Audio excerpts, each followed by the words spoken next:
não. Tatiana, então, eu vou começar. Você só me avisa se quando entrar o Damasceno, só me diga, ele entrou, e o Elmano Nig, porque o resto está aqui.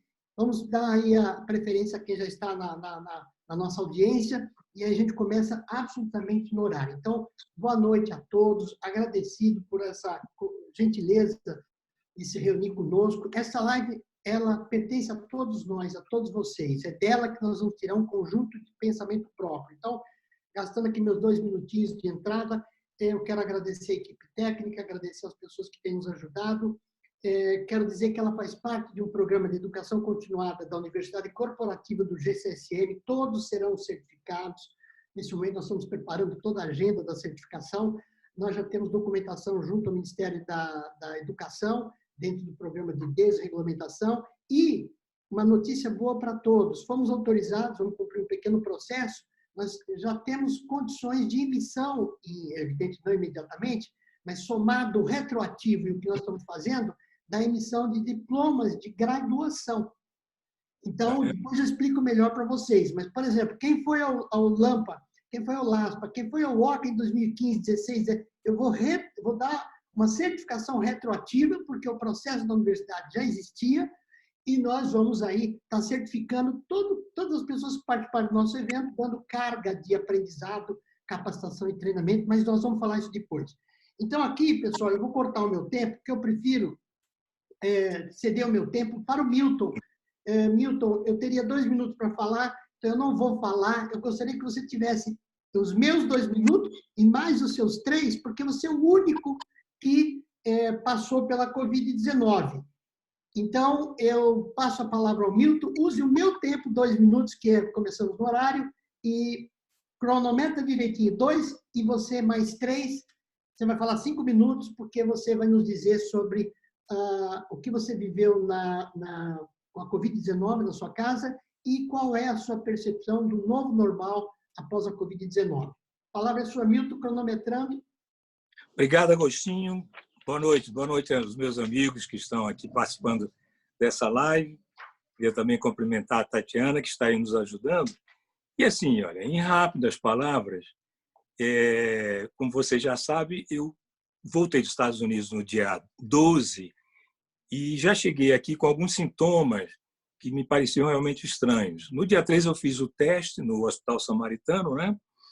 E esse teste acusou positivo que eu estava com Covid.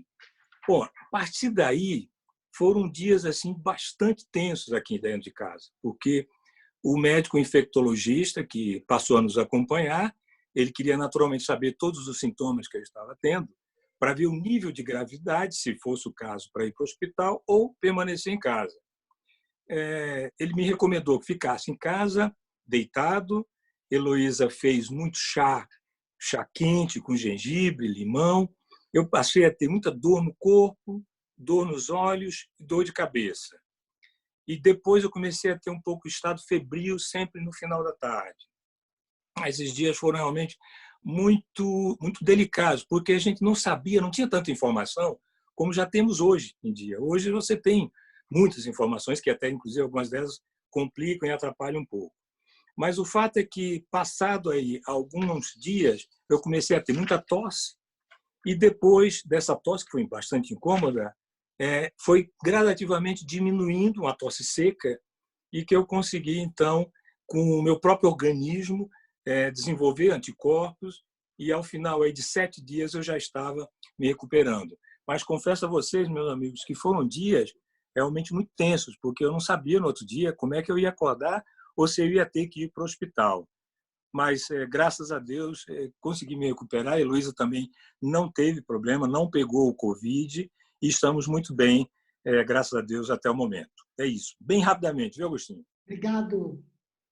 Agora os seus 3 minutos. Então, eu acho que assim, em 3 minutos, para correr bastante, eu acho que um tema muito interessante para se falar são essas novas tecnologias digitais e seu impacto no mercado de trabalho, né? Veja bem, as transformações no mercado de trabalho, que já vinham acontecendo em uma certa escala, elas serão agora muito mais aparentes, não tenho dúvida. No ambiente de utilização intensiva de tecnologia, que ela é predominantemente poupadora de mão de obra. Nós temos de nos lembrar que uma grande parte da nossa força de trabalho, gente, carece de qualificação para lidar com as novas soluções advindas dessa chamada economia digital. Porém, essa quarentena imposta pelos governos acelerou a utilização das novas tecnologias.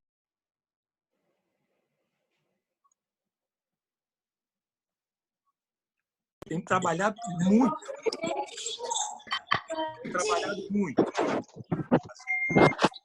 Algumas modificações e dos acordos sindicais terão de ser feitas para comportar esse novo modelo de capital-trabalho. Isso aí é inevitável, né? Nesses meses de isolamento, nós temos notado que várias empresas procuraram refazer os seus modelos de produção e as suas estratégias de vendas, de sorte a alcançar o consumidor em sua própria residência, melhorando sensivelmente esse sistema do delivery.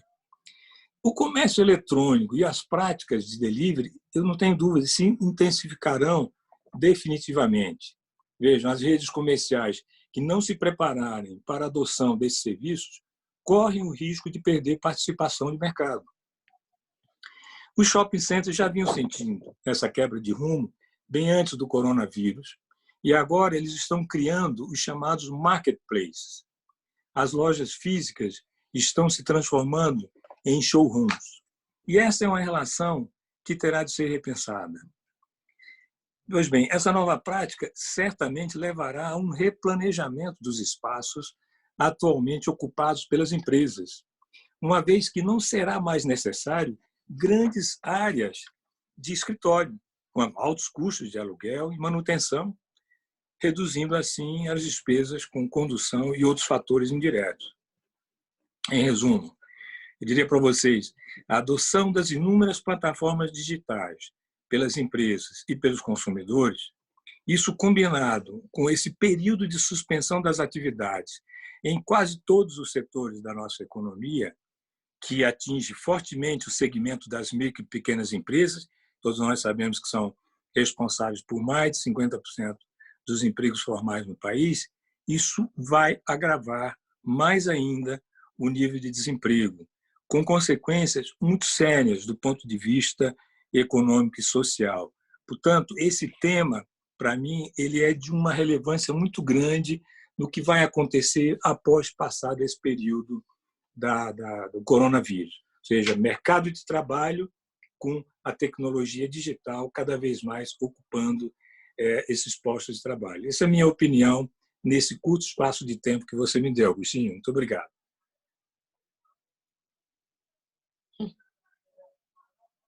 E pessoas do Brasil inteiro, mas eu destaco aqui o Marcos Aurélio do Pará, que está aqui nos prestigiando, Leia também, que é de Miami, o juiz João Mário e outros amigos queridos, Milton Longobardi, vou cumprimentando a todos daqui a pouco, Márcia Kiss, muito obrigado pela presença. Francisco Soelti, qual é a sua percepção do novo normal após a Covid-19, meu querido, dileto amigo, saudade?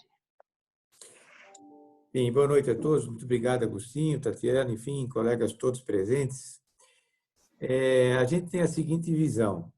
A gente vinha vivendo uma situação que era normal, né? Então, vendo um novo normal, e estamos vivendo já uma parte desse novo normal agora.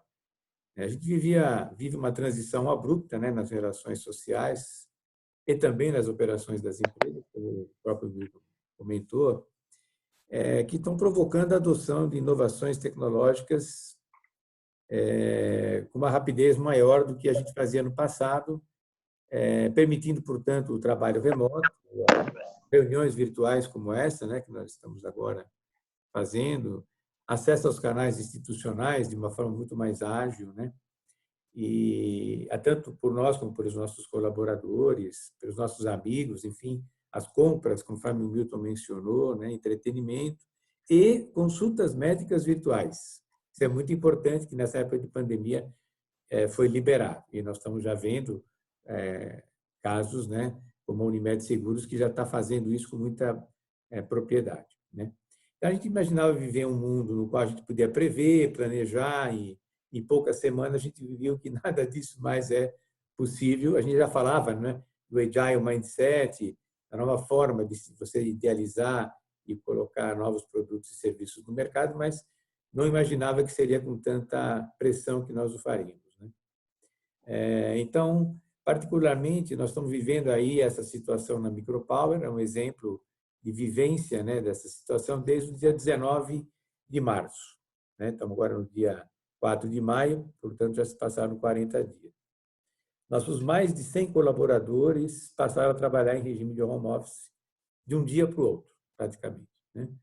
E nós estamos usando uma ferramenta muito interessante, a tecnologia que nós já tínhamos, mas não era tão utilizada como o Teams, né, que permite a gente trabalhar de forma colaborativa, não só entre nós, mas com nossos clientes e fornecedores também.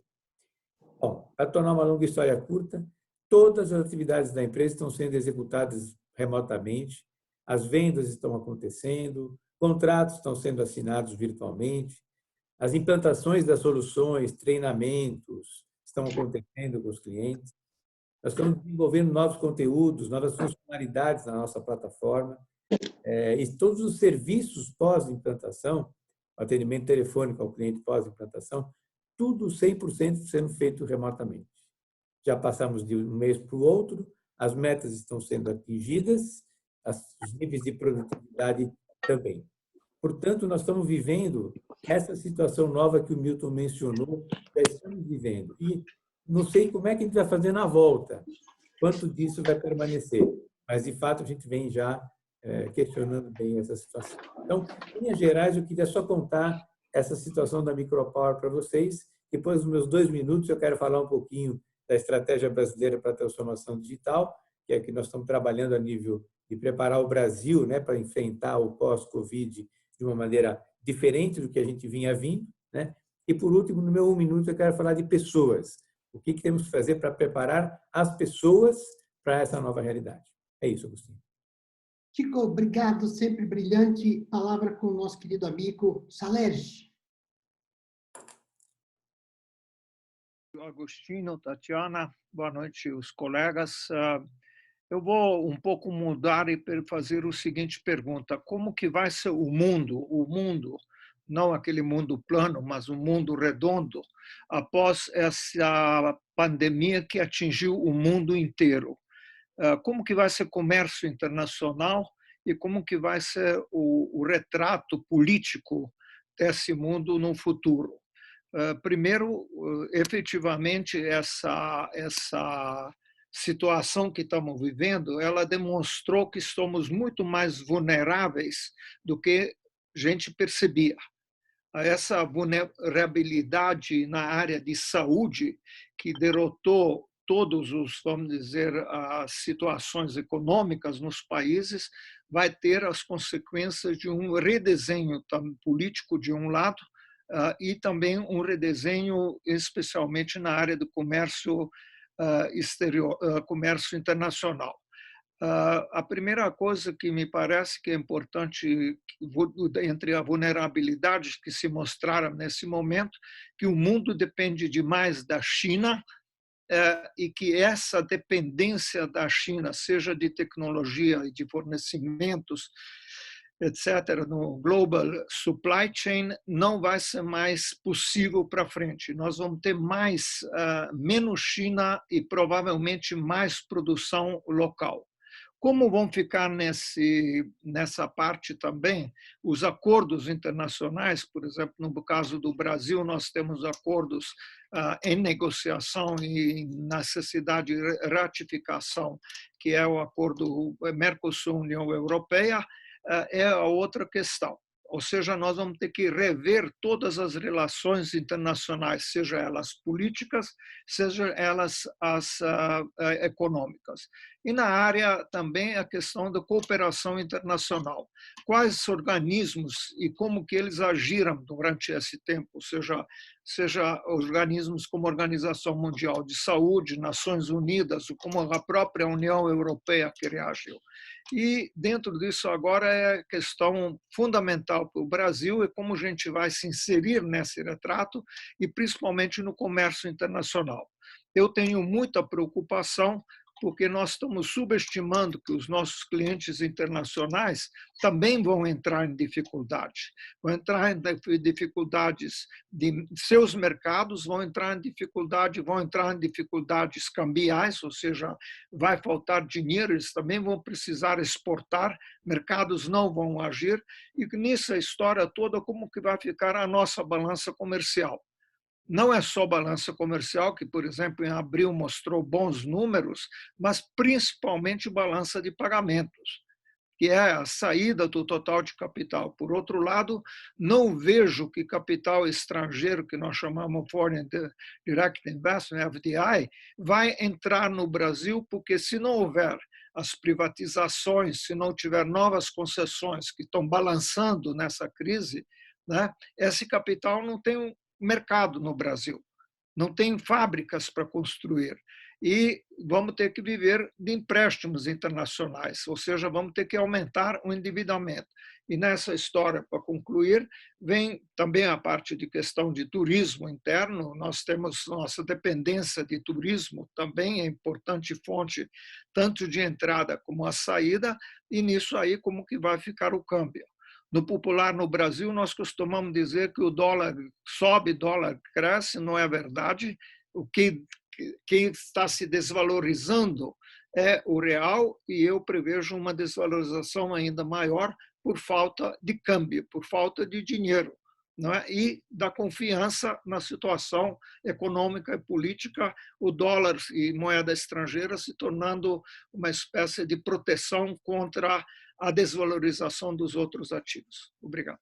Obrigado, Salerge, brilhante a sua colocação. Entra agora no lugar do Eumano Nigre, o Silvio Pires de Paula, presidente da Demanda, nosso amigo querido Silvio Pires de Paula. 3 minutos, Silvio.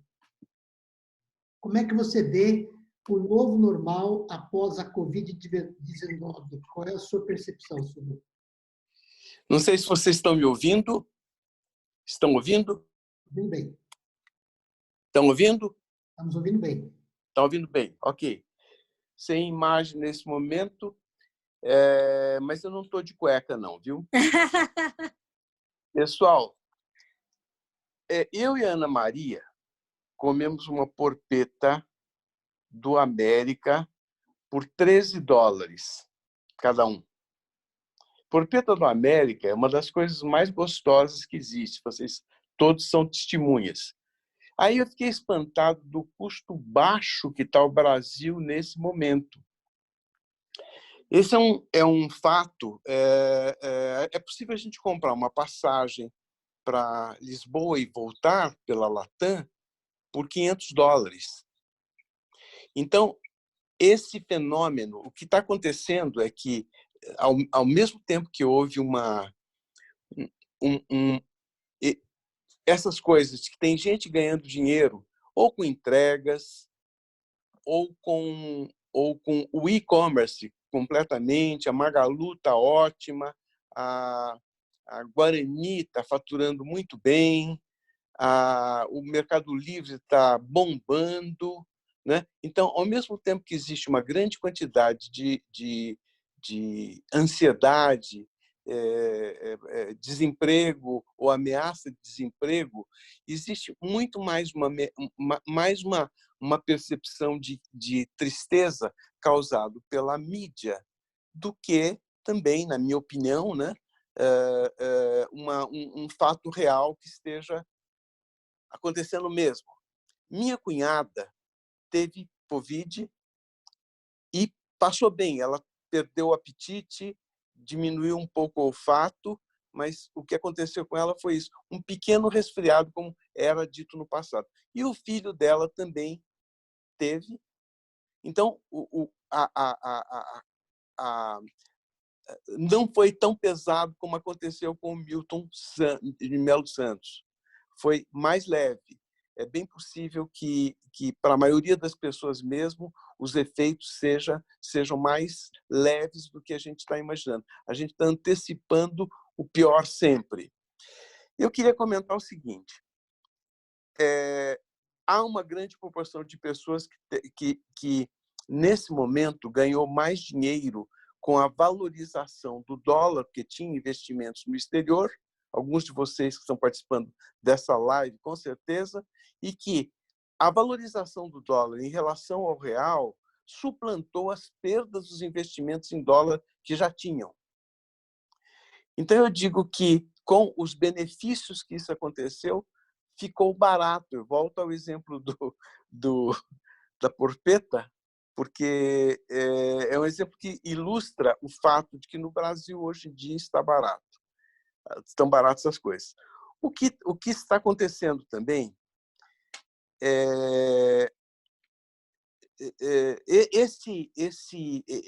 como já foi falado outras vezes, esse é um momento de consolidação de empresas.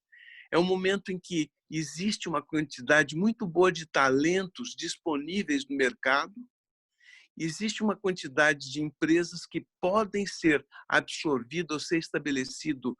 Eu acho que é um momento maravilhoso para uma pessoa como Podestá, que tem uma organização voltada para isso mesmo.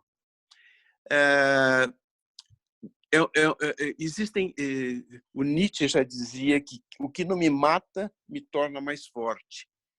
Foi repetido depois no Dom Quixote, também uma fala parecida com essa. Eu acho que a gente vai, em essência, que nós estamos sofrendo mais por pressão da mídia, dessa ansiedade, da procura de notícias ruins, do que a realidade. Eu acho que, na minha opinião, junho, nós estamos já saindo bem. Ok, é isso. Meu querido, obrigado. Agora vamos ouvir, então, o nosso querido doutor Calanda. Lembrando a todos que a rodada é 3 minutos. Não está aparecendo. 2 minutos para cada um. Depois voltamos com o encerramento de 1 minuto cada. Essa live faz parte da Universidade Corporativa do GCM. É um diálogo entre amigos para que a gente tenha novas opiniões diferentes desse trauma que a gente tem vivido. Doutor Calanda, a palavra do senhor, 3 minutos nessa sua primeira participação. Cumprimento a todos, agradeço. Estamos falando? Pode falar, doutor Calanda. Na realidade, essa pandemia Covid-19, ela faz parte de algo que nós procurávamos combater quando presidente da AMB e no Congresso de Meio Ambiente no Rio de Janeiro. Depois nós tivemos o desdobramento em Manaus, e uma das teses aprovada pelas Nações Unidas é que a ciência e o ser humano não pode produzir coisas que não possa descartar ou destruir. Essa pandemia toda, gerada por um vazamento de um vírus já conhecido no mundo, está por atacar toda a humanidade. E isso provoca algo bastante interessante no mundo inteiro. Eu não sei se estamos ainda ouvindo. Estão ouvindo, Agostinho? Alguma coisa na tela aí, alguém mexeu, mas a gente deve voltar já já. Só para dizer que a justiça no mundo e no Brasil está mudando. E a humanidade vai mudar. É igual o que ocorreu na crise de 29. Muitas pessoas vão mudar a atividade. O Brasil tem um grande patrimônio, que é a terra, que é o maior capital que o país tem. E a terra terá que ser aproveitada não politicamente, mas cientificamente, como fez Israel, através da gestão dinâmica da terra para produzir bens para a sociedade. Tudo vai mudar. Menos é mais.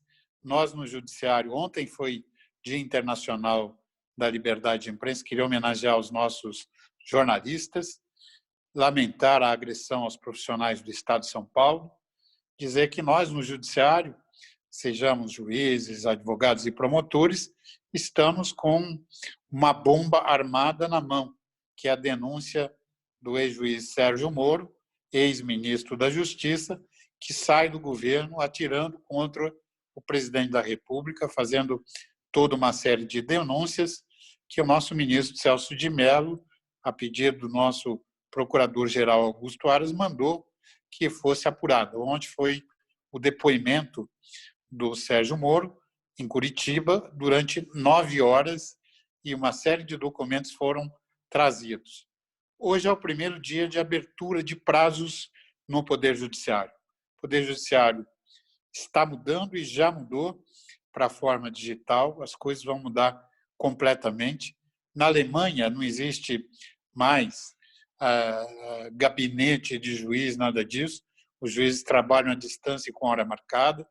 Então, tudo isso vai mudar, porque o custo do Estado terá que ser reduzido e o custo da justiça também terá que ser reduzido. O custo da advocacia também, do Ministério Público e de todos aqueles que intervêm. Eu queria deixar aqui marcado que nós temos à vista uma imediata mudança no sistema de justiça no Brasil e fora do Brasil. O sistema de saúde vai trazer um impacto imenso, com milhares de demandas. Muita gente está morrendo por culpa do Estado, que não tem equipamento, muitas vezes, para colocar a pessoa numa UTI, a pessoa acaba morrendo no trajeto. Às vezes tem até a máquina, mas não tem o médico, não tem o enfermeiro. O Estado, o profissional de saúde, o Estado não se preparou para essa crise.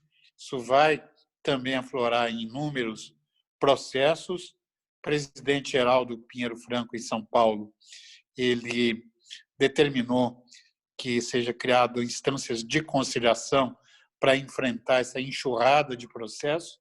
Virão centenas, milhares de processos de recuperação de empresas aqui no estado de São Paulo e em outros lugares no Brasil inteiro. Isso vai aumentar a demanda para o judiciário e há toda uma série, Agostinho, de demandas que a sociedade vai trazer para a advocacia. O que eu lamento e queria deixar aqui escrito e assinado é que não se tenha dado a importância que tem que dar ao Poder Judiciário.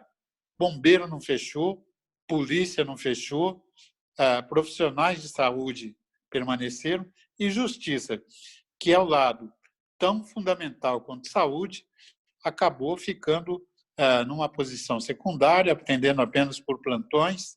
Eu acho que metade das arbitrariedades que acontecem não teriam ocorrido se tivesse uma porta aberta do judiciário para atender o cidadão. Mulheres algemadas, mulheres despidas no meio da rua à guisa de repreensão, porque a pessoa não podia estar na rua. Liberdades fundamentais são um tesouro de qualquer país.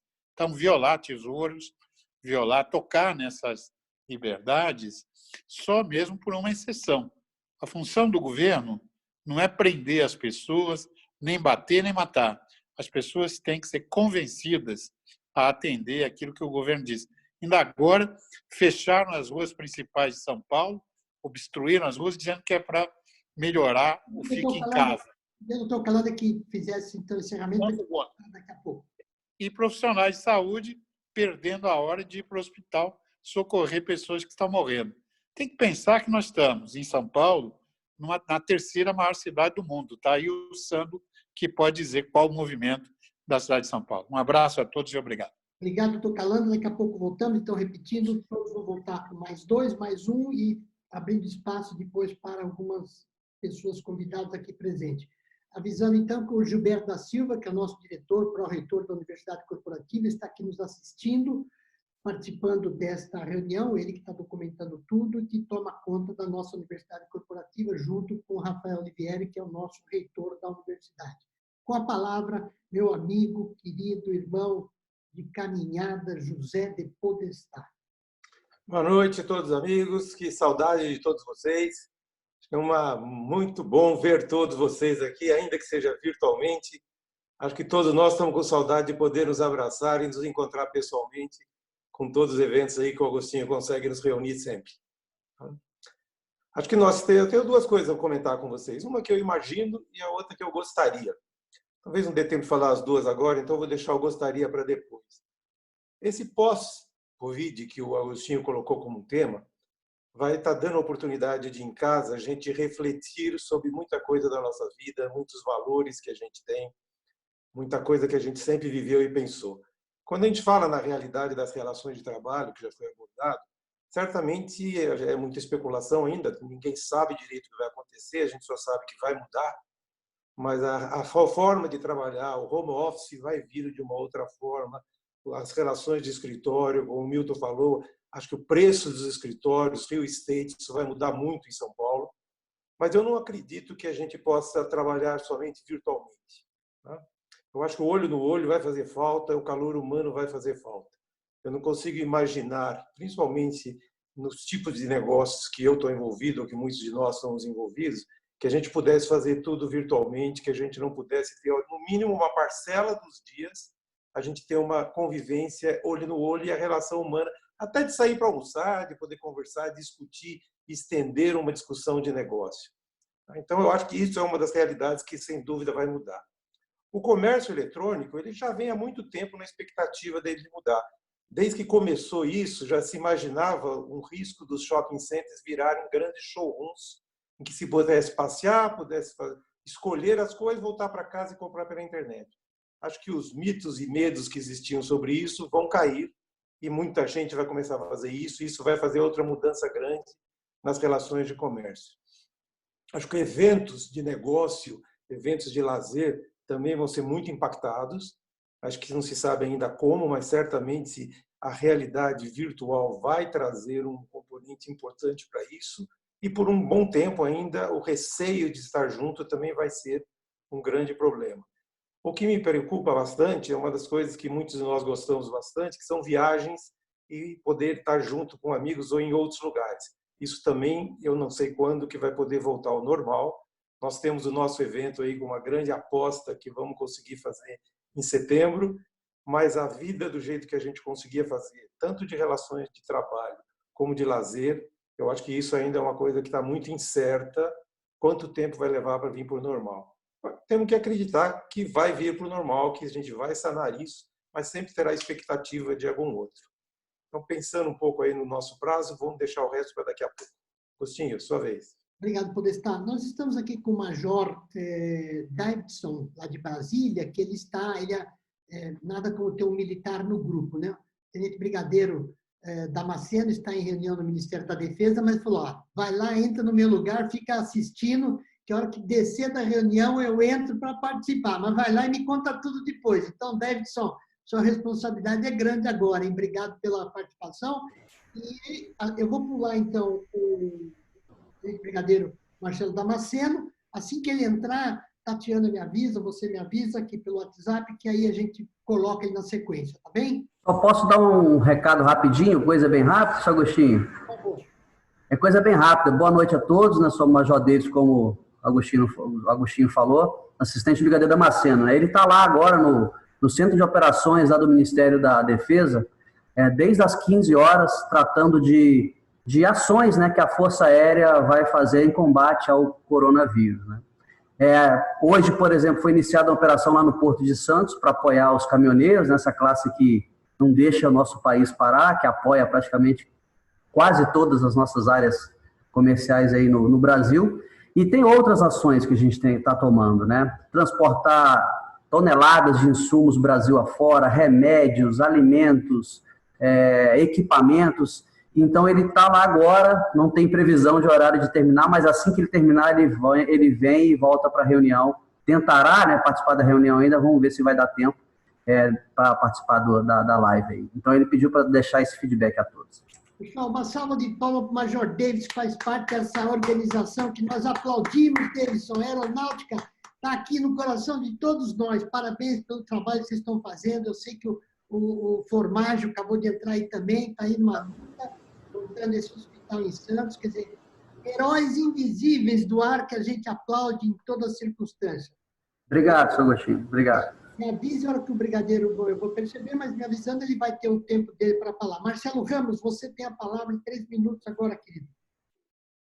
Obrigado, Agostinho, pela oportunidade. Eu, aliás, queria cumprimentar a todos, a Tatiana, meus amigos aí que estão presentes. Vendo muita gente aí que já me conhece.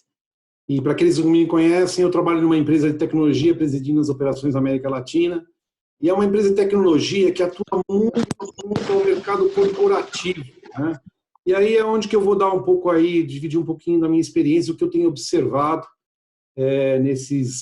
dessas várias semanas aí e a maneira como a gente está auxiliando essas empresas, né? Que na verdade é um trabalho de bastidor também, né?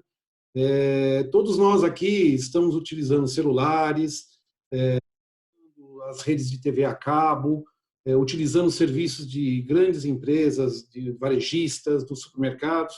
E por trás de tudo isso existe todo um arsenal tecnológico, computacional, que precisa ser mantido. Então, desde o início da quarentena, a Axway, não só aqui no Brasil, mas no mundo todo, conseguiu operar de maneira 100% remota, mas mais do que nós operando de maneira remota, é o trabalho que nós estamos fazendo para suportar essas empresas, né? E aí, um comportamento que eu observei foi o seguinte: muito se falava de que as empresas precisam acelerar a sua transformação digital. Eu vou pesquisar como eu abro novos canais digitais para melhorar a experiência do meu cliente final, seja uma rede de magazines, seja uma empresa que está atuando com alimentação, seja até o setor automotivo, né? E vários outros setores da economia, todos eles pensando na experiência digital, na transformação digital. Bom, o fato não dá mais para esperar, né? A própria quarentena, o próprio momento que a gente está vivendo, está forçando uma aceleração na adoção de uma transformação digital. A sua empresa hoje precisa fazer valer os meios digitais para continuar operando. Eu não estou falando só das grandes corporações, não, pessoal. Estou falando das pequenas e médias empresas também. Seja um pequeno comércio, ou seja uma grande manufatura, uma grande seguradora, uma grande administradora de cartões de crédito. Eu estou acompanhando vários projetos aqui hoje no Brasil, nos mais variados setores da economia, e o que a gente está vendo muito está na hora de sair dessa jornada digital e começar a entrar para essa corrida. Virou uma corrida. Porque depois eu vou falar nos meus 2 minutos que se você não se preparar agora, aproveitar esse momento para equipar a sua empresa, a regimentar seu patrimônio humano, né? o seu ativo humano e seu ativo tecnológico para preparar o seu core business para enfrentar o novo normal que vai virar normal, você vai ficar para trás. Vai ter perda de competitividade. Mas aí eu complemento depois, Augustinho, na minha segunda etapa. Obrigado pela oportunidade mais uma vez. Obrigado você, Marcelo. O nosso próximo convidado escreveu a seguinte frase que eu faço questão de ler. Por que escrevi esse livro? Sucesso está no equilíbrio. Ele escreve assim: para mim, experiência não é o que acontece a uma pessoa, mas sim o que ela faz com o que acontece com ela. Robert Wong, a palavra é sua, meu querido. Dr. Wong? Cadê o Dr. Robert? Bom, se o Dr. Wong saiu um pouquinho, eu vou... Ele estava aí. Estava aqui? Tati, entra no particular com ele, por favor, Tati. Aqui, ó. É que o microfone está desligado. Ele está lá. Tati, já está ligando, já está ligando. Alô. Dr. Robert Wong, o senhor ouviu o que eu disse? Ouvi, sim, claro. Então, o senhor tem 3 minutos para nossa alegria, por favor, nessa primeira participação. Tá bom. Antes de mais nada, saudações, Agostinho, saudações, notáveis colegas e ainda mais nossos notáveis ouvintes. Bem, você usou o título Novo Normal. Se me permite discordar, Agostinho, Claro. porque novo normal. Acho que nós estamos voltando ao velho natural. Por que velho natural? Olha que interessante. Antigamente, o homem morava na caverna, o homem da caverna. E nós estamos voltando às nossas cavernas. Nós estamos ficando em casa. Então, o mundo dá voltas. Nós estamos voltando às nossas raízes. E o que é casa? Em inglês diz, home is where the heart is. Home is where the heart is. Seu lar, sua casa é onde está o seu coração. Então, nós temos de voltar ao nosso coração. Esse pandemia está realmente dando uma oportunidade incrível para a gente voltar às nossas bases, aos nossos corações, tá? Então, eu digo que agora é um momento de pensar fora da caixa enquanto nós estamos dentro da caixa. Olha que interessante. Uma oportunidade incrível de você realmente pensar diferente. Mas pensar, olha aqui, eu vou falar uma coisa que vai assustar muita gente. A mente não foi feita para pensar. Pô, Robert, você é maluco, hein? Não, a mente não foi feita para pensar. É um mau uso da mente. eu queria estar na praia, eu queria ser presidente da empresa. Isso é pensar. Sabe o que é o bom uso da mente? Se você quer emagrecer, não fica pensando. Começa a planejar. Eu preciso arranjar um personal trainer, preciso pegar um nutricionista, preciso reservar 3 dias para malhar. Eu queria ser presidente da empresa. Isso é pensar. Outro vai usar a mente para, puxa, para eu ser presidente, eu preciso melhorar o meu inglês, porque é multinacional, ou eu preciso passar uma época, uma temporada na matriz, lá em New Jersey, porque ninguém me conhece lá. Então, a mente foi feita para bolar, criar, estrategizar, planejar, visualizar. Olha que interessante. Tu não falou em mudança. Gente, não é tempo de mudança. Mudança é mudar o cabelo, mudar a roupa, trabalhar no escritório, trabalhar em casa, usar uma máscara, não usar máscara. Isso são mudanças. É uma nova forma de parecer ou agir. Sim, gente, esse é um tempo de transformação. Transformação é uma nova forma de ser e viver. Estamos aqui para realmente nos transformarmos. Uma mudança interna, não coisa para inglês ver, tá? E isso é uma oportunidade incrível. E finalmente alguém falou, gente, não é hora de investir. Não é. Ou pode até investir, mas esse investimento externo, de pegar novos recursos, vale pouco. É uma hora de investir no sentido de vestir dentro, interno, vestir, aperfeiçoar, melhorar, se embonecar. Gente, temos que nos aperfeiçoar por dentro. É como um carro, o cara que está lustrando, botando faixas, pintando, não adianta nada se o motor está podre. Nós temos que investir, realmente botar investimentos internos para ser uma pessoa melhor e se transformar. Muito obrigado. Obrigado, Dr. Robert. Palavra, Tony, 3 minutos para suas considerações, Tony Sando. Boa noite a todos. Como a maioria sabe, eu trabalho na área de turismo e de eventos. É um setor que foi o primeiro a ser impactado com o vírus e vai ser um dos últimos setores a sair dessa crise. A gente trabalhou bastante nessas atividades junto ao governo, junto aos empresários, e o fato é que, quando começou a crise, houve uma ação de contenção do governo com relação a empregos, a ajustes de redução de custo, de carga horária, de uma complementação salarial do governo para os empregados, mas tudo isso não garante no nosso setor a sobrevivência. Para a sobrevivência há muito ainda a fazer e o setor está numa grave crise econômica. Se a gente for pensar do ponto de vista empresarial, muitos hotéis, ou seja, 80% dos hotéis fechados em todo o Brasil, 100% dos parques temáticos fechados em todo o Brasil, a companhia aérea rodando com 10% da sua malha e 90% dos aviões parados, é algo que, para ser retomado, vai ter a necessidade de, primeiro, ter a sensação de que é seguro andar por aí. Segundo, de que as pessoas possam conviver com sua família em hotéis e resorts. E terceiro, que as pessoas possam comparecer novamente nas feiras e eventos. O ser humano, ele é coletivo, com certeza ele não vê a hora de sair de casa e voltar às suas atividades. Por mais que a gente fale que esse novo mundo será diferente, o mundo vai ser sempre o mundo e a humanidade já passou por todas as crises da história e essa é mais uma delas. Passa-se um tempo, todos voltam à sua rotina e todos se habituam a fazer aquilo que fazem de melhor, que é conviver entre pessoas. Só que para isso, o turismo, ele precisa ter fôlego, ele precisa ter, primeiro, a segurança das pessoas que ao frequentar um hotel, um parque, um restaurante, tenha protocolos de segurança para que ele possa se sentir seguro. E é o que a gente está trabalhando exatamente nesse momento, criando protocolos da retomada da economia. Mas tudo isso é complexo, é difícil, e nós estamos lidando aí com seres humanos que estão mudando seus hábitos por um período e que a gente não tem certeza de absolutamente nada do que vai ser. O que a gente tem convivido aqui tem muitas profecias, muitos futurólogos, mas nada ao certo é claro com relação a quanto tempo vai durar essa pandemia e quanto tempo é necessário para que as pessoas possam voltar para suas atividades rotineiras e para o seu lazer de uma forma segura, sem correr o risco de lotar novamente os hospitais, como está acontecendo nesse momento. Meus 3 minutos, Agostinho. Perfeito, Tony. Brilhante. Com a palavra, 3 minutos, Antônio Claret de Oliveira. Por favor, Claret.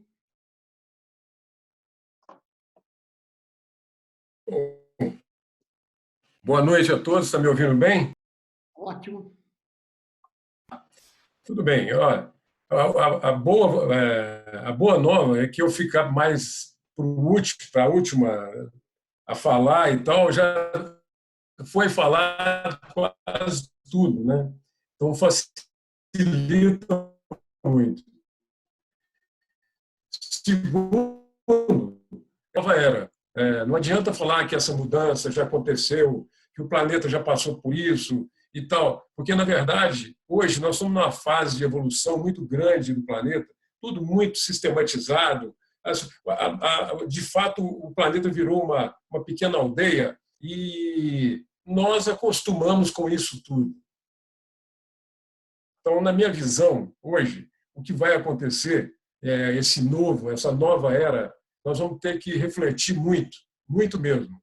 Basta a gente olhar o ambiente que nós estamos vivendo. Eu moro em Belo Horizonte, eu estou aqui de quarentena, trabalhando em casa, e moro num lugar muito alto, onde eu vejo Belo Horizonte inteira embaixo do meu pé.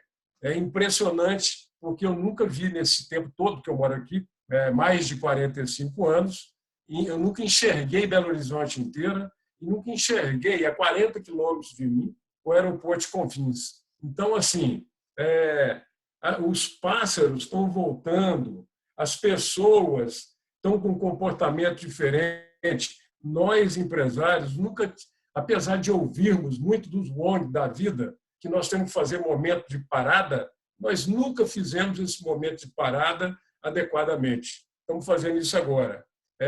E só para terminar, falando um pouco dos 95%, 94,72%, que eu tenho aqui o último número, de aviões parados hoje, de voos parados regulares no país, podemos nos preparar. O meio ambiente vai ser o turismo vai ser muito importante para nós brasileiros. Por quê? Porque nós estamos descobrindo que existem formas diferentes de nós fazermos negócio. Nós estamos fazendo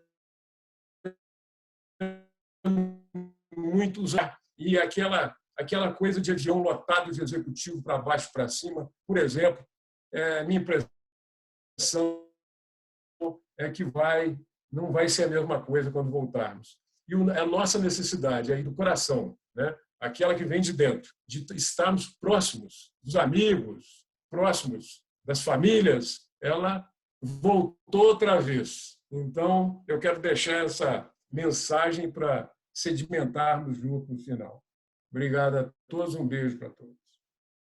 Obrigado, Claret. Obrigado, Claret. Vamos só um pequeno intervalozinho técnico. Eu vou pedir a Tatiana, filha, por favor, dê uma perspectiva de qual é o nosso grau de multiplicação desse grupo e como é que nós estamos aqui. Bom, nós já somos multiplicadores do número 8, porque nós já temos 77 pessoas, na verdade, online conosco, nesse enorme evento, nessa reunião digital. E agradecer um pouquinho algumas presenças.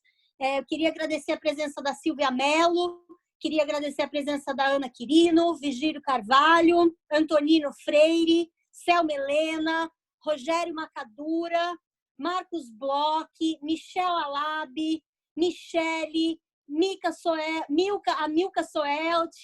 Marcos Aurélio Oliveira e muitos outros que eu continuo agradecendo a presença daqui a pouco. Muito obrigado, filha. Quero, complementando de alguns que estão aqui, agradecer ao Reinaldo Papaiordano e já citado aqui também o juiz João Mário Estevam, que está aqui nos assistindo. Eu espero ter tempo, João, no finalzinho, para te dar uma réplica daquilo que o Calanda te provocou, que o juiz está com a vida de cabeça para baixo. Mas vamos tentar fazer a segunda volta. Então, como nós havíamos combinado, eu volto agora, o Gilberto da Silva, da nossa universidade, está acompanhando. Volto com você, Claret, que foi o último. Você, então, agora é o primeiro na rodada de 2 minutos. Queria que vocês considerassem um pouquinho dessa questão dos traumas da crise, essa questão das cicatrizes, como foi dito aqui um pouquinho agora entre nós, o medo do medo que nós estamos sentindo, o medo do medo dos outros, os nossos medos dentro de casa, aquela configuração de amor, carinho, essa questão de algumas ações de negação que nós vimos à frente perdão, no passado, e hoje nós estamos vendo muito mais compreensão, maturidade, solidariedade. Considerasse um pouco desses aspectos que foi dito pelas mulheres também, e aqui agradecendo a presença da embaixadora, diplomata Débora Varimbonha, aqui presente, Deli, queridas amigas aqui nos honrando com a presença. Então, Clarê, começando a jornada agora você novamente, você tem 2 minutos. Estão ouvindo? Está ouvindo. 2 minutos é seu, Clarê. Ok. Praticamente continuando o que eu estava falando, que realmente nós vamos ter que mudar um pouco essa... não é que nós vamos mudar, nós estamos sendo mudados a ser de outra forma. Nós vivemos um momento muito de ter, né? Algumas pessoas comentaram isso, o Dr. Calandra mesmo comentou, o ONG. Nós tivemos muito no ter. Nós vamos ter que passar para o ser. Isso significa que nós vamos ter que nos integrarmos mais, nós vamos ter que estar mais juntos, mas muito mais juntos por dentro do que por fora. Nós vamos ter que mudar um pouco. As coisas estão sendo mudadas, né? Então, veja bem, essa coisa de viagem para baixo, para cima, como eu disse, essa coisa da gente ficar vendo que ainda é moda e que está sendo mudado, vai ser mudado na marra. Todo mundo está com seus carros, quem tem bons carros, os carros estão praticamente parados na garagem, né? Perderam valor. Carros de 300 mil, 200 mil reais parados nas garagens. Então, assim, nós vamos ter que mudar, nós vamos ter que trabalhar um pouco mais o lado humano nosso, que ficou muito de lado, né? E ficou muito no discurso, né? O nosso lado humano e o nosso lado, a nossa preocupação com o meio ambiente, ficou muito no lado discurso. Agora, a gente está enxergando e sentindo na pele o quanto isso é importante, né? Então, vejo que esse novo momento da vida, né? E não adianta falar que isso é uma coisa que já aconteceu, que vai acontecer de novo, porque esse momento nosso na vida humana, de uma forma geral, é diferente, porque nós chegamos num nível altíssimo de desenvolvimento em todos os sentidos, né? Inclusive na medicina, e estamos aí afrontados, achávamos que a biomédico, biomedicina, até não sei o que de medicina, tudo muito avançado, né? Laboratórios pelo mundo inteiro, e estamos sendo enfrentados por um bichinho pequenininho, um vírus, né? Que a gente não enxerga. Então, o inimigo maior é muito maior do que um vírus. Ele está dentro da alma de cada um. Então, isso aí vai ser um grande, vamos dizer assim, ponto de viragem que vai acontecer nesse normal que será daqui para frente. Obrigado. Um abraço para todos aí. Você tem mais um minuto no final ainda não foi embora não. No final, rapidinho, vamos lá. Então, Tony, tem 2 minutos, Tony, vamos lá. Bem, o que a gente tem analisado é que na nossa área, ela vai crescer muito devagar, né? Ela vai ser lento e gradual. Nem todos vão poder fazer tudo que faziam como antes, mas não porque não querem, é porque não pode. A possibilidade desse crescimento, ela vai ser muito paulatina, e a nossa expectativa é que ela vai durar pelo menos 1 ano para se retomar. O fato é que a tecnologia, eventos híbridos, eventos com Zoom, eventos sem Zoom, já existia. Ela só está sendo forçada a acontecer agora porque está todo mundo em casa. A outra coisa é a fase de vida de cada pessoa. Existe a fase de vida das pessoas que já trabalharam bastante e já viajaram muito. Existe a fase de vida das pessoas que estão começando a carreira e precisam se deslocar. Existe a fase das pessoas que já trabalharam muito e precisam de lazer, precisam viajar. Tudo isso vai ser grandes oportunidades pela frente. Mas, do nosso ponto de vista, demora um pouco para ter essa retomada, até porque nem todos sobreviverão a essa grande crise econômica. Mas, na medida que ela se tornar mais real e objetiva, eu acredito que as pessoas retomem, de fato, suas atividades. Uma coisa é introspectivo, de ficar pensando na vida enquanto você ainda tem salário, tem emprego ou tem ajuda governamental. Na hora que as pessoas ficarem desempregadas de fato e sem renda, voltar ao mercado de trabalho, voltar a trabalhar, vai ser fundamental para que as pessoas possam levar para suas famílias o dinheiro para sustentá-las. Por isso que eu não acredito que toda essa reflexão filosófica desse período vai fazer com que o ser humano mude o seu comportamento de ser na medida que as coisas vão retomando ao normal. Pode demorar? Pode. Mas a gente vai voltar ao normal, vai voltar a consumir e, quem sabe, aí os novos players do mercado que descobriram plataformas digitais, formas novas de consumir, simplesmente eles estão substituindo um bem pelo outro. Entretanto, o consumo sempre vai estar à frente do ser humano e dos seus interesses pessoais. Nossa expectativa do ponto de vista de turismo é que se retome, porque o turismo ele faz bem para a saúde, faz bem para a mente, e as pessoas precisam descobrir esse Brasil tão grande. Conforme já diria o Titã, né, que devia ter complicado menos, trabalhado menos e ter visto o sol nascer. Será que a gente precisava de um vírus para poder olhar o sol nascer? O sol nascer vai nascer todos os dias. E a gente vai ter sempre essas reflexões a cada momento que a gente estiver em crise. Mas o fato é que, para sair da crise, a gente precisa se reenergizar e estar preparado para voltar ativa. É como Fórmula Indy. Deu um acidente, começa tudo de novo, cada um na sua posição para recomeçar uma corrida. É diferente da Fórmula 1, que todo mundo sai atrás de um carro de comando.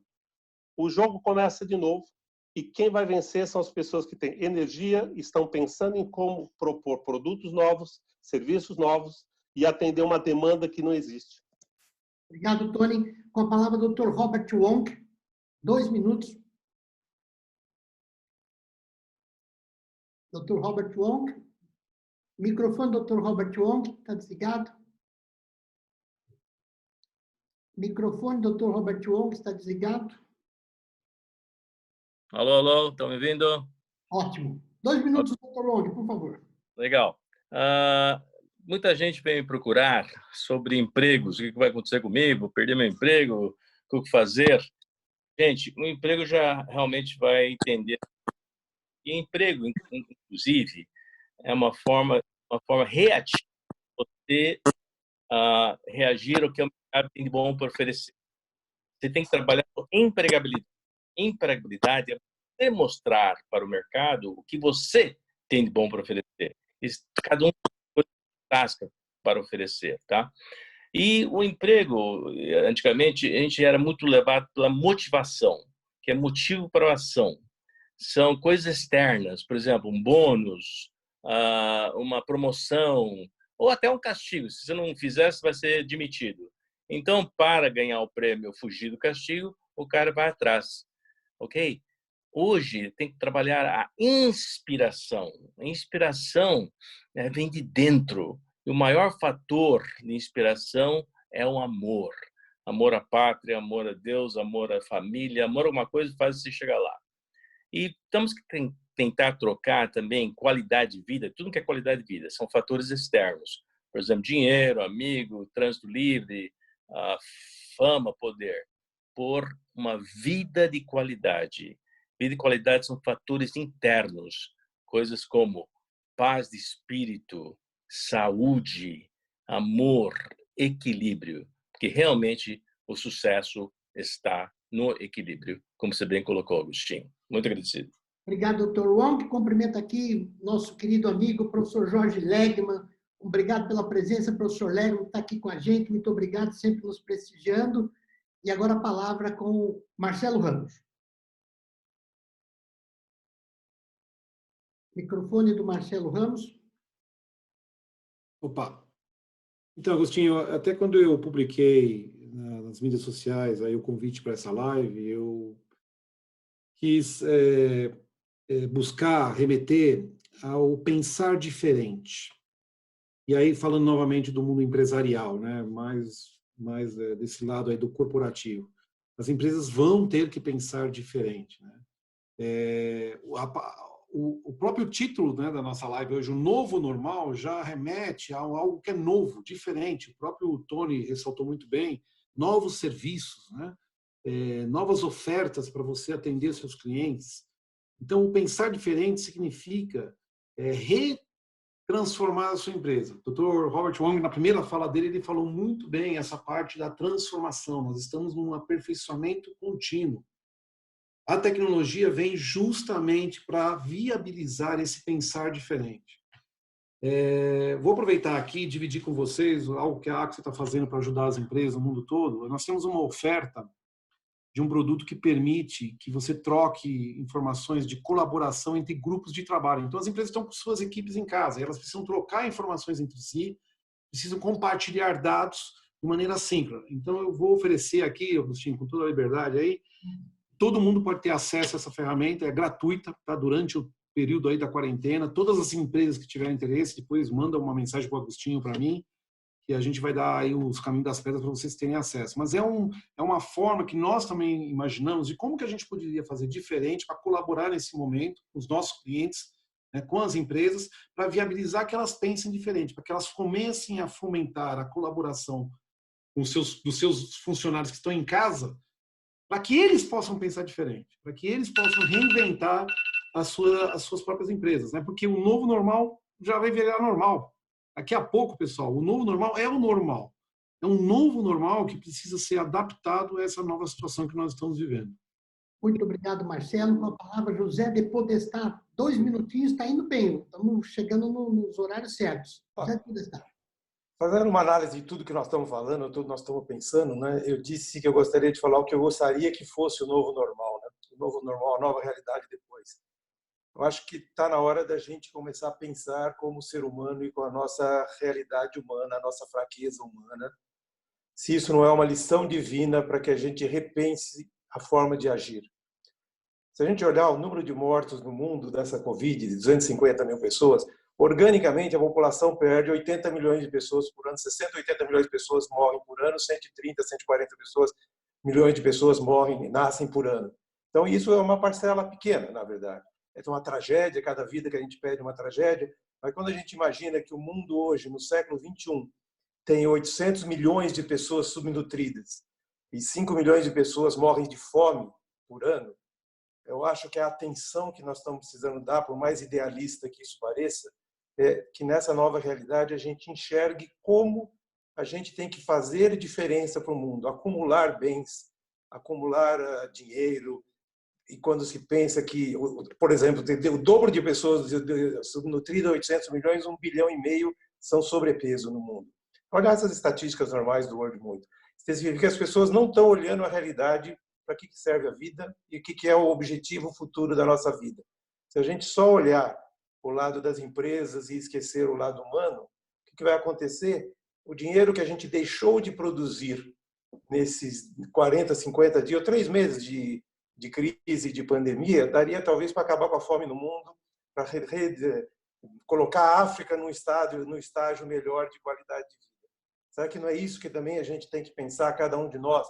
Porque lembro que também confinamento, capacidade de raciocínio, tudo, infelizmente não é uma grande parcela do mundo que consegue isso. Dentro do nosso Brasil, talvez 10% da população tem a capacidade de discernimento para isso.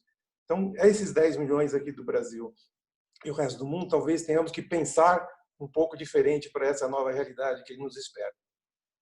Obrigado, Podestá. Doutor Calandra, 2 minutinhos, por favor, para a gente conseguir seguir a linha. Doutor Calandra. O som, peraí. Já tá, pode falar. Tá. Dizer ao Milton que a gente fica feliz por ele ter passado pelo Covid-19 e permanecido vivo.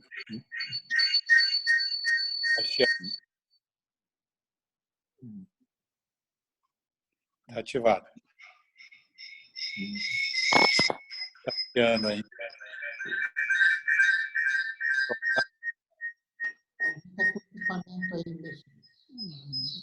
Consegue falar?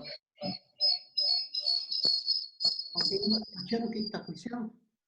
Deve ter. O senhor está com mais do que um dispositivo ligado, doutor Calandra? Já desligou.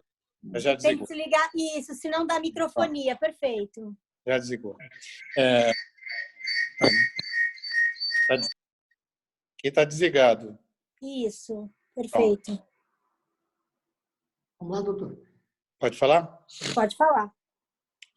Bom, queria saudar o Milton pela sua recuperação e talvez isso ele deva a nadar 3 quilômetros de natação todo dia. Obrigado. E a forma atlética de sempre. Queria, se possível, que o Milton pudesse comentar um pouquinho sobre esse incidente envolvendo a Boeing no Brasil, se for possível. Queria dizer também que hoje veio a notícia do falecimento do Aldir Blanc, que junto com Evaldo Gouveia e Jair Amorim foi meu amigo do Terceiro Whisky e que compôs aquela música célebre lá, Caía à tarde feito um viaduto e o bêbado trajando luto. Acho que todos nós que escrevemos estamos de luto, porque alguém perdeu alguém. E, falando sobre o judiciário, virá agora de volta esse inquérito, que foi ouvido do ex-ministro Sérgio Moro, virá para a mão do ministro Celso de Mello e para o procurador-geral para deliberar de instaurar ou não o processo final de impedimento ou criminal contra o presidente da República atual. Queria dizer que o judiciário terá sempre protagonismo nisso tudo e a mudança do mundo é para já. As companhias aéreas, queria até aproveitar para falar um pouquinho do Claret, que sempre foi um pioneiro, mudou a cara da aviação brasileira quando presidente da Infraero, e as companhias aéreas nunca foram enxergadas pelos governos e vieram aos trancos e barrancos até agora. E agora, para que elas voltem a operar, é preciso uma ajuda do governo muito séria. E nós, do Judiciário, que estamos inovando, mudando a cara do processo civil e processo penal.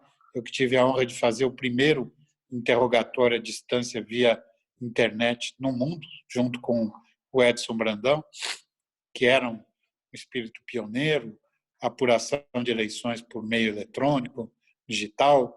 Eu acho que o mundo tem que mudar. A crise terá efeitos como teve a crise de 29, as pessoas vão perder poder aquisitivo e acho importante tudo aquilo que foi dito. Queria homenagear o Soelt, Podestá, o Marcelo pelo pioneirismo, cada um fazendo a sua parte, e você, Agostinho, que une a todos, junto com a Tatiana, nessa possibilidade de contato durante o isolamento. Obrigado. A Covid é mortal, não é uma gripinha, não é um resfriadozinho, só para os atletas que nem o Bolsonaro e o Milton, que podem escapar de uma coisa dessa e sair do outro lado vivo. A grande maioria tem perecido. Obrigado, doutor Calandra. A palavra com Silvio Pires de Paula. Silvio, 2 minutinhos, vamos lá. Silvio Pires de Paula. Estou sentindo falta de todos vocês. Gostaria de estar tomando um vinho e conversando da mesma maneira como nós estamos falando, mas, eventualmente, num desses clubes de charuto e assim por diante. Então, muito contente. Eu queria deixar uma ideia para o grupo todo.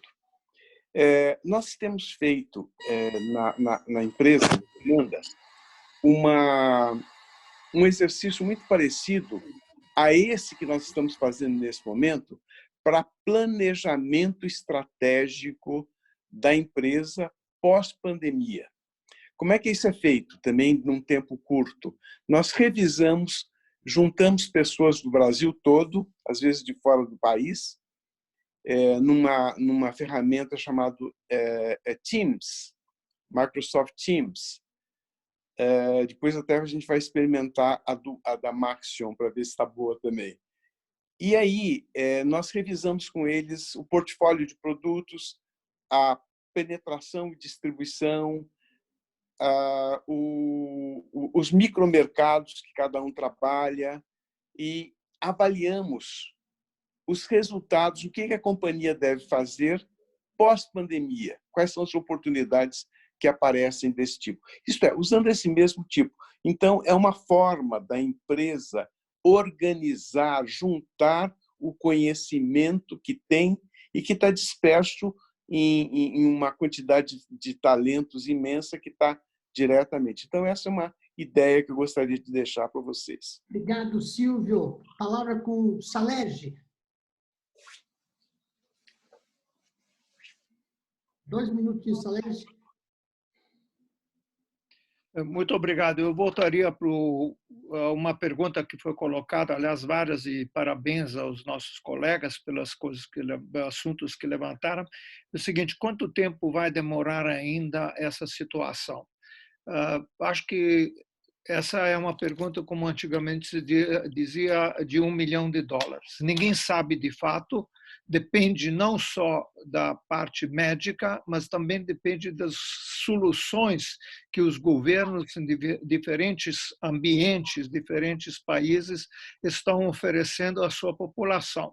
Quanto mais, parece tudo que quanto mais rigorosas que foram as medidas, e quanto mais for valendo a ciência, a opinião dos cientistas, especialistas, e quanto mais sérios formos políticos e comprometidos com o seu povo, mais as soluções são mais eficazes ou mais eficientes, inclusive no campo econômico. Portanto, hoje dizer que isso vai demorar 60, 90 dias, pessoalmente eu acho aqui em São Paulo, muita gente irresponsável na rua, muita gente achando que não pega. Por exemplo, aqui onde eu moro, nos Jardins, 9 entre 10 pessoas não usam máscaras.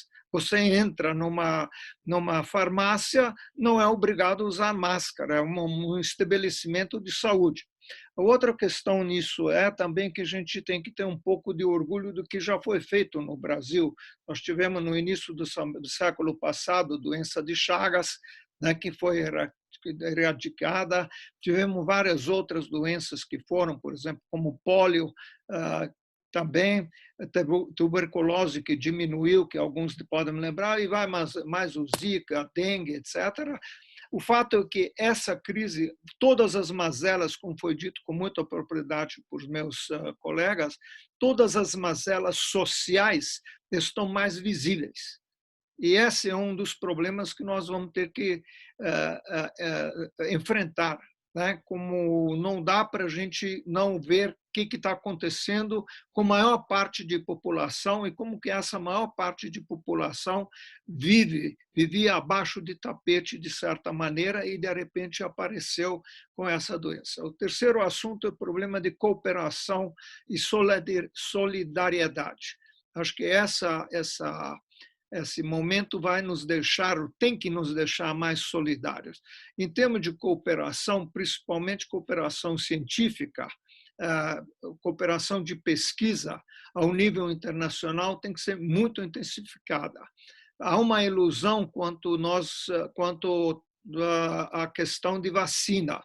Tem muita gente pesquisando vacina no mundo inteiro, mas entre pesquisar, colocar a pesquisa, testar a vacina e a vacina chegar ao quem tem que ser vacinado, ou seja, em Oxford estão fazendo vacina, mas testando, até aquilo chegar não na gente, mas na maior parte de população, como foi, por exemplo, o pólio e gripe, vai ainda demorar e a gente tem que ter essa cooperação internacional. Por isso, não dá para a gente ficar brigando com o mundo nesse momento, mas tem que procurar isso. Eu gostaria de voltar, se Agostinho me permitir, só 2 assuntos, um rapidinho, que é o seguinte: foi mencionado aqui por vários colegas. A morte não se mede em milhares de pessoas. Você vai ter mais 1 minuto. Eu pertenço a um povo, 6 milhões de meus patrícios morreram na Segunda Guerra Mundial. Mas não é 6 milhões que morreram. Morreram 6 milhões vezes 1.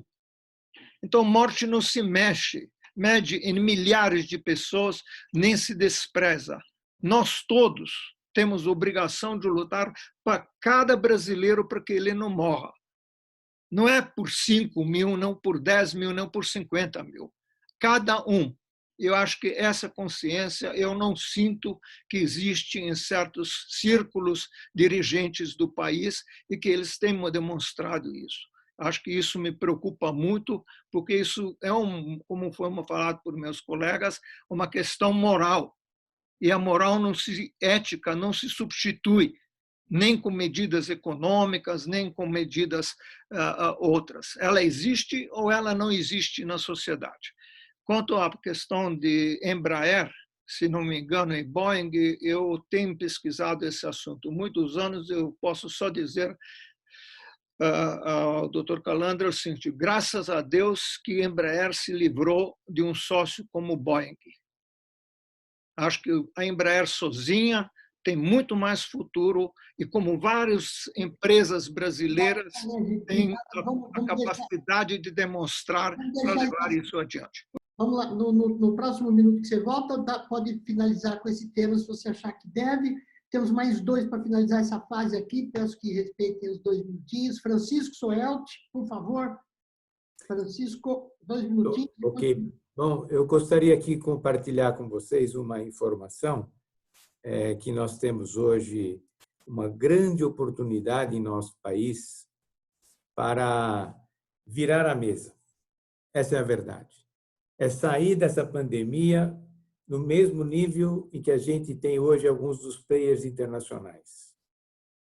E nesse artigo que eu tenho publicado aí nessa revista que o Agostinho muito gentilmente permitiu, na Economy Law, essa última, eu falo um pouco mais desse tema para vocês. Mas é a estratégia brasileira para a transformação digital. Nós temos um guarda-chuva que é para a gente olhar tudo que nós podemos fazer de transformação digital no país, com certeza pode ser plugado em uma das 100 ações da e-Digital, que é o Decreto 9319, publicado em 21 de março pelo presidente Temer. E agora homologado pelo Decreto 9804 pelo presidente Bolsonaro. Portanto, ela é uma estratégia, ela é uma política de Estado, não é uma política de governo. Então, todos nós, em nossas atividades, temos que olhar para essa estratégia e dizer, bem, o que eu estou fazendo é uma economia baseada em dados, está em um mundo de dispositivos conectados, é um novo modelo de negócio, ou é o governo, é cidadania e governo digital, tudo que pode ser feito em termos de ofertas digitais para o cidadão, para melhorar a vida do cidadão.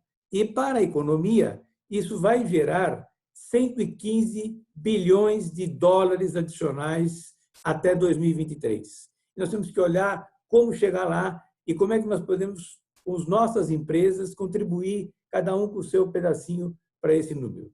Mais sobre a Estratégia Brasileira de Transformação Digital, vocês podem ver no artigo, mas é importante que o Podestá mencionou. A e-Digital olha também pelos 17 ODS, selecionou 6. Erradicar a pobreza é uma delas. Eliminar a fome é outra delas. Então, nós estamos olhando para a humanidade também com a e-Digital. E olha a dimensão internacional, e depois, no próximo minuto que eu vou estar falando, eu quero falar de educação e capacitação profissional, que é a chave do sucesso da implementação disso. É isso aí, Augusto. Obrigado. Francisco, cumprimento o Bizarria, que está aqui com a gente, o Antônio Cruz, Ariovaldo e todos agora. Então é o seguinte, tem uma boa notícia, mas aí não quero cansar os senhores, mas eu pedi aqui no interno, nós conseguimos, para chegar, todo mundo falar direitinho, nós conseguimos avançar um pouquinho, nós vamos até às 20. Porém, sem exagero, se precisar. A Tatiana fez aí um alongamento. Então, agora eu vou chamar para 1 minuto final. A expectativa desse 1 minuto final é a voz do teu coração. Não precisa cumprimentar mais ninguém, nem nos agradecer. Usa a voz do teu coração, registre uma mensagem, porque nós estamos em múltiplo aqui de 8. Oxalá o mundo pudesse ter tanta vantagem com acessar 8 pessoas. Estou feliz, vou dormir melhor hoje por essa união de todos nós. Então, esse minuto é para você colocar uma mensagem na cabeça de cada um que está nos ouvindo, que possa ser importante. Eu começo aqui pelo meio. Faltou os 2 minutos do Milton. É isso que eu ia falar. É isso que eu ia registrar aqui. Milton, registrei, sorry, vai. Milton, perdão. Vamos lá, então, os 2 minutos finais que eu tenho aqui. Primeiro, assim, tudo que foi dito aqui realmente faz todo sentido em termos de comportamento que a humanidade vai apresentar após o encerramento dessa primeira onda, vamos chamar assim, da Covid-19, né?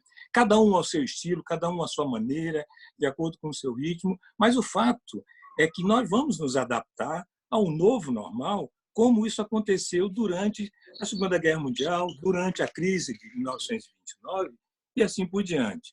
Mas eu gostaria de ressaltar aqui na minha fala, Agostinho, rapidamente, que é importante o seguinte, não podemos esquecer que este ano de 2020 nós vamos ter uma das maiores recessões na história mundial. talvez, inclusive, maior do que aquela que vimos em 1930. Não tenho dúvida. O Fundo Monetário Internacional, só para vocês terem uma ideia, ele tem apresentado relatórios que mostram que na zona do euro a queda no PIB é da ordem de 7,5% esse ano. Nos Estados Unidos, os cálculos levam a uma queda no PIB de 5,9% e aqui no Brasil de 5,3%. Então, veja, com esse tipo de comportamento que nós estamos verificando neste ano, certamente os estados, os governos, vão ter que colocar muito dinheiro, e já estão fazendo isso, na medida em que, se você somar os esforços feitos tanto na Europa, nos Estados Unidos, na Ásia, em termos de política fiscal, política monetária e política creditícia, nós tivemos aí a injeção de 15 trilhões de dólares, praticamente 8 vezes o PIB do Brasil, se você imaginar, 8 vezes o PIB do Brasil. Não é? Recursos que foram colocados para que essas economias elas consigam passar por essa fase crítica que nós estamos vivendo. Então, o problema no Brasil, o governo federal ele anunciou o seu plano que dá em torno aí de 1,160 bilhões com recursos do Ministério da Economia, 1,2 bilhões com recursos do Banco Central para injetar liquidez no sistema, para que esses recursos cheguem na ponta às famílias, aos trabalhadores, às pequenas empresas, e a gente consiga passar por essa primeira onda que eu mencionei para vocês.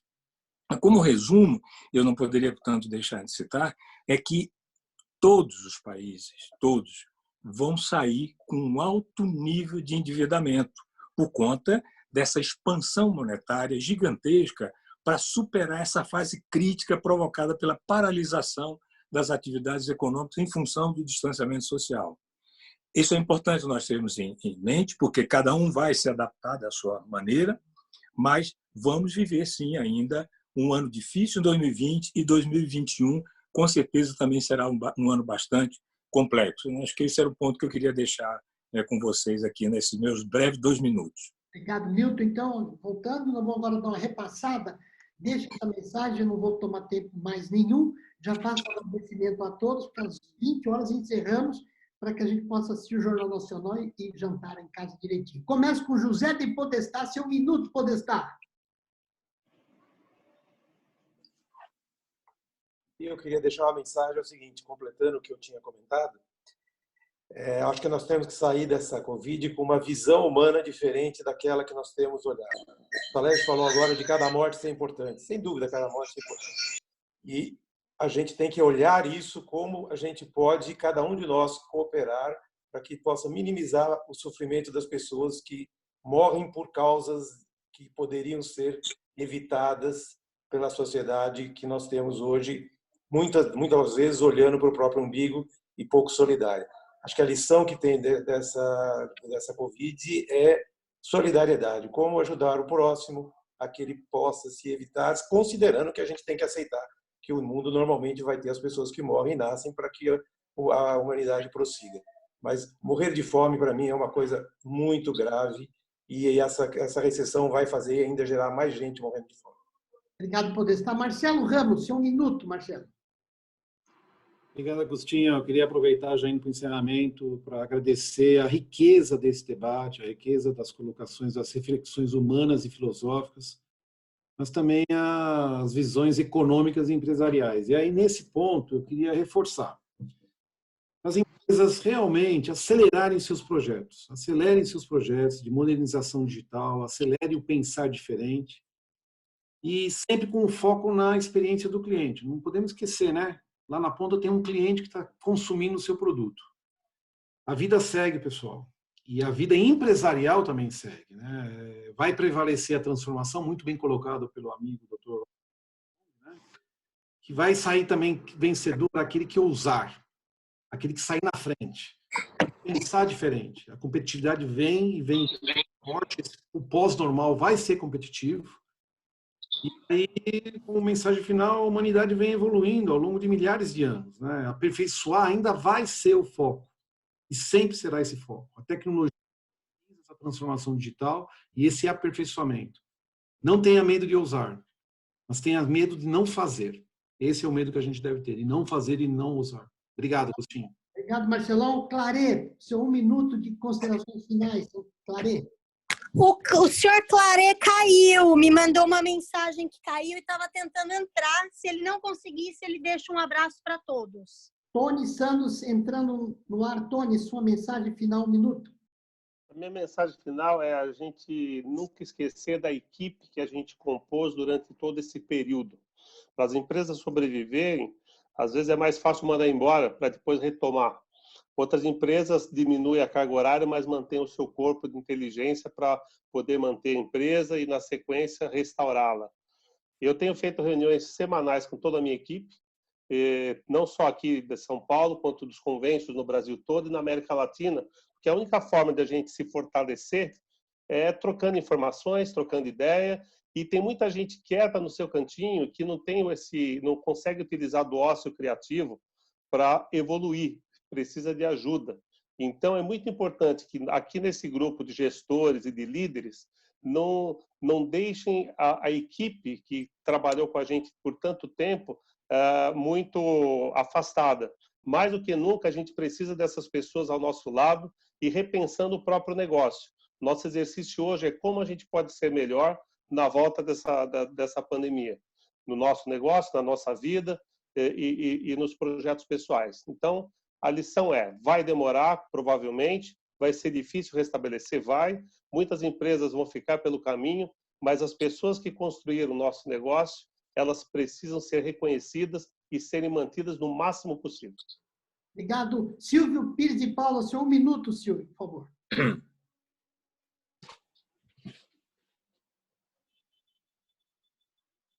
Silvio? Sim, está ouvindo? Agora sim. Agora sim. Primeiro, parabéns pelo cabelo, viu, Tatiana? Brincadeirinha. Mas uma preocupação que passa, e também provavelmente por alguns de vocês, será que eu preciso enfrentar essa batalha toda? Será que eu já não estou resolvido na minha vida? Será que eu já não ganhei dinheiro suficiente? Já enfrentei todas as crises? Será que...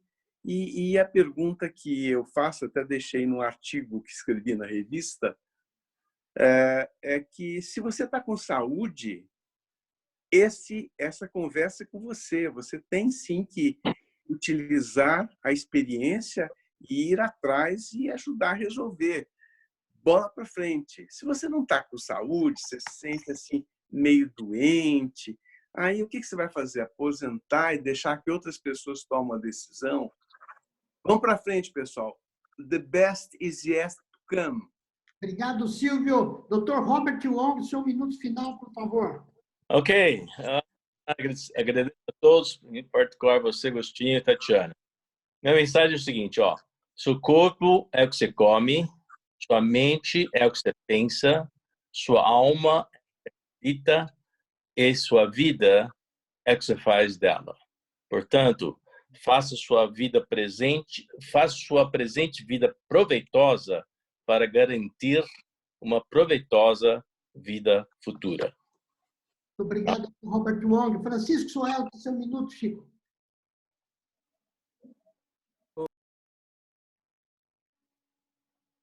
Falando de gente, né? Falando de pessoas, tá certo? E aqui eu tenho um slide que eu queria mostrar para vocês, compartilhar com vocês, para que vocês tenham uma ideia melhor. Pessoas é o que vai fazer a diferença na transformação digital. Pessoas é o que vai viver o pós-pandemia. E pessoas é que está vivendo a atual situação. E quais são as novas áreas de domínio das pessoas 5.0? Incorporar o Agile Mindset no seu dia a dia, fazer uma boa gestão de mudança em velocidade exponencial, porque é o que está acontecendo, uma mudança em velocidade exponencial, administrar conflitos, minimizando esses conflitos, porque tira da zona de conforto as pessoas que estão mudando, operacionalizar mudanças na cultura da sua organização, criar um ambiente favorável ao autodesenvolvimento e dar ocupação para as pessoas que vão perder seu posto de trabalho e não terão trabalho e nem emprego no futuro. Encaminhamento, contratos de encaminhamento social. Isso para quê? Para a gente viver um novo Brasil, que é um Brasil 5.0, para atender, como o Marcelo falou, o nosso cliente, que é a sociedade 5.0, com o quê? Com o negócio 5.0 e com o governo 5.0. É nesse ambiente que a economia vai crescer, novamente, a economia digital vai puxar esse crescimento, e a Edital está aí para suportar tudo isso. Essa é a minha mensagem final. Obrigado, Francisco. Milton, leva um abraço para o Ian, aniversário do netinho do Milton hoje. Ian, um abraço especial a ele. Milton, só um minutinho final, por favor.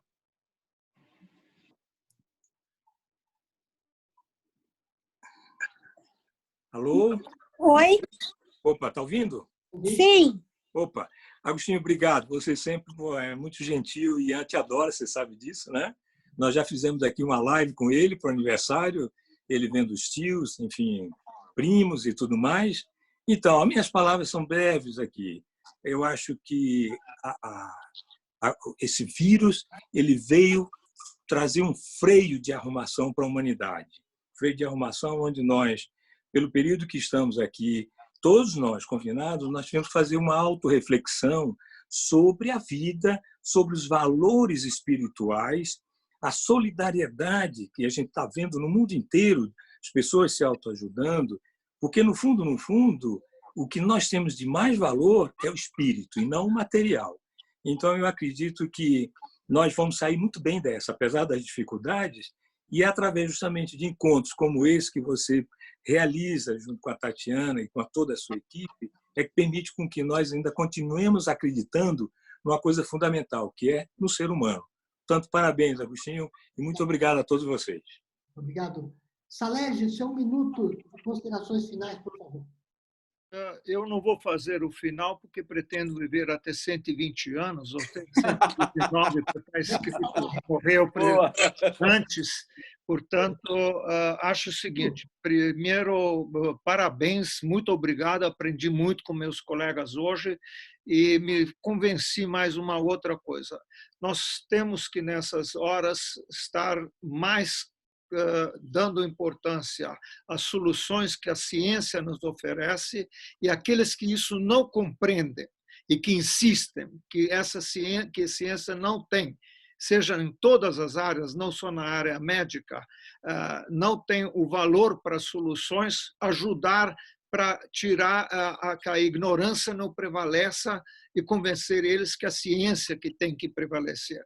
E para isso nós temos que estar com cabeça aberta, sempre aprender mais e sermos muito solidários, muito ajudar um ao outro, muito preocupado um com o outro e com toda a sociedade, como foi dito. E muito obrigado pela oportunidade de aprendizado que eu tive hoje com vocês. Obrigado, Salégio. Ô, pai, posso interromper? Você viu quem está aqui com a gente? Doutor Romeu. Doutor Romeu Chap-Chap. Romeu Chap-Chap, um aplauso para o Romeu Chap-Chap. Que prazer estar aí com vocês. Eu sempre aprendo, então estou feliz de ter podido ouvir. Infelizmente eu perdi um pedaço, mas as palavras de cada um de vocês, para mim, alimenta mais ainda os meus conhecimentos e sei que não sei nada, vocês sabem tudo. E aproveito só para dizer uma coisa, final. Infelizmente, com toda essa competência, essa forma bonita que se criou entre um grupo como o nosso, a gente tem que enfrentar no dia a dia, tem que aceitar essa briga horrorosa de maus caráteres políticos que, no meio de tanta infelicidade, tanta tristeza, tanto sofrimento, esse pessoal disputando cargos, discutindo política no meio desse morticínio. Então, eu cumprimento, não preciso cumprimentar. Estou feliz, gratificado de ter ouvido o que eu ouvi até agora e concordo com vocês todos. Uma salva de palmas para o Romeu. Beijo, obrigada por ter vindo, viu, doutor? Um ícone, uma referência no nosso mercado. Antes de passar a palavra final do doutor Calado. Estava meio avariado, então não deu. Ele está falando, Romeu.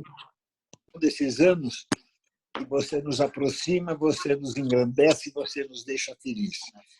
E com a tua presença e com a presença de todos, eu poder ver a cara do Milton, do Márcio.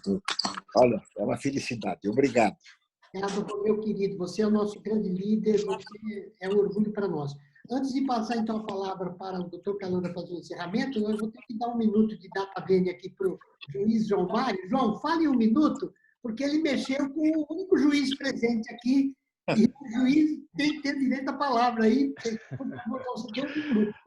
É verdade, Agostinho. Boa noite a todos. Espero que todos estejam me ouvindo. De fato, o judiciário tem o pilar do contraditório, né?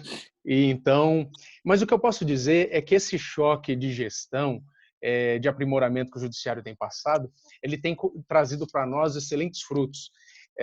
O dinamismo da relação entre juízes e servidores, o contato do magistrado com os advogados, sempre no interesse da parte pelos meios oficiais de comunicação, os e-mails institucionais. O que eu posso trazer para vocês é o seguinte: a produtividade aumentou e muito. Eu estou aqui ouvindo, participando com vocês, estou proferindo minhas decisões. Só no mês de fevereiro, por exemplo, aqui nos dados, foram mais de 500 sentenças proferidas. No mês passado, mais de 400 sentenças proferidas. Então, a produtividade, de fato, aumentou. Mas não é de produtividade só que a vida é feita. Eu só queria deixar um último recado a todos. Eu penso que todo esse fenômeno de pandemia, ele é um verdadeiro fenômeno disruptivo. Ele traz para nós um verdadeiro desafio, que é compreender a vida como um fluxo, mas saindo do normal, que era nós estarmos enraizados em hábitos já consolidados. A nossa vida vai se transformar, os nossos hábitos estão se transformando, os comportamentos, as relações, e é uma grande oportunidade para quê? Por uma verdadeira adaptação.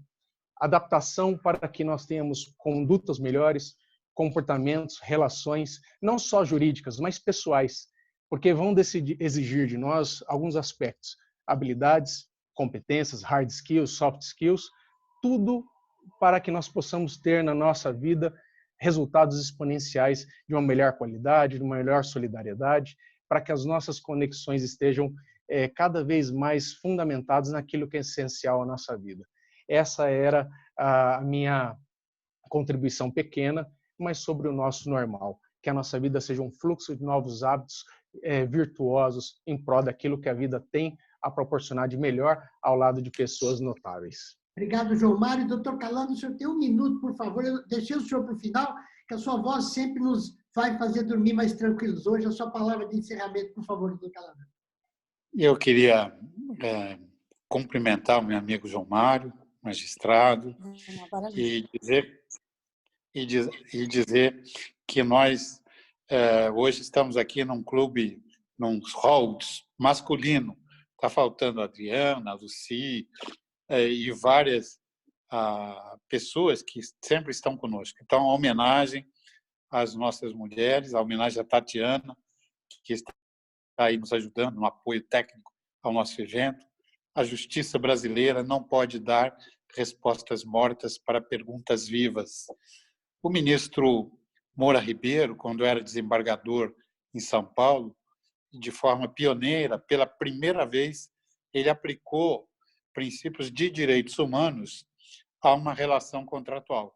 E por isso ele foi indicado, primeiro juiz, João Mário, na história do Prêmio Nobel, a receber uma indicação para o Prêmio Nobel da Paz.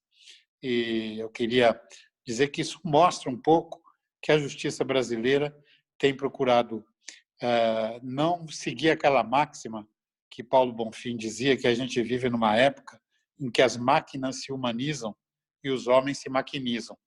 Eu acho que a justiça tem que estar muito atenta.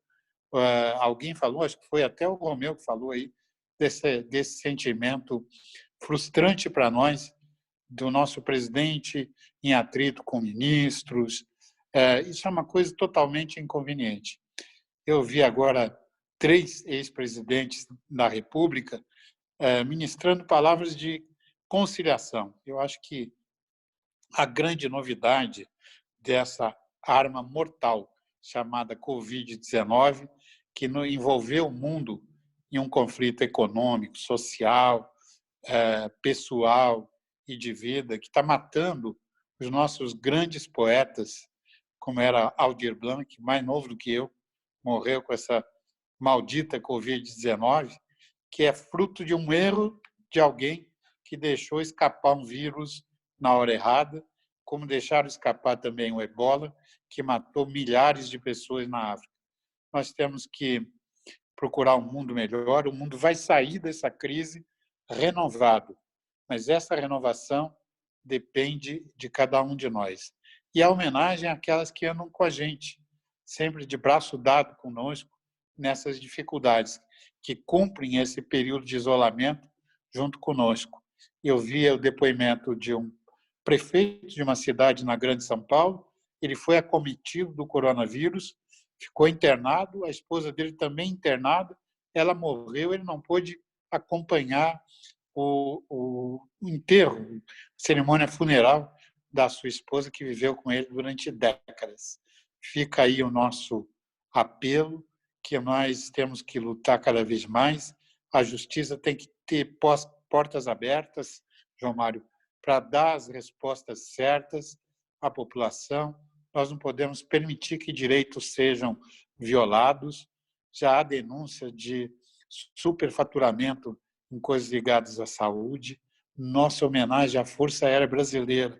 Eu escuto aqui perto de casa os motores dos aviões da FAB roncando pela madrugada, trazendo respiradores, trazendo insumos médicos para salvar vidas no Brasil. Não é à toa que nós somos tão ligados à Força Aérea Brasileira.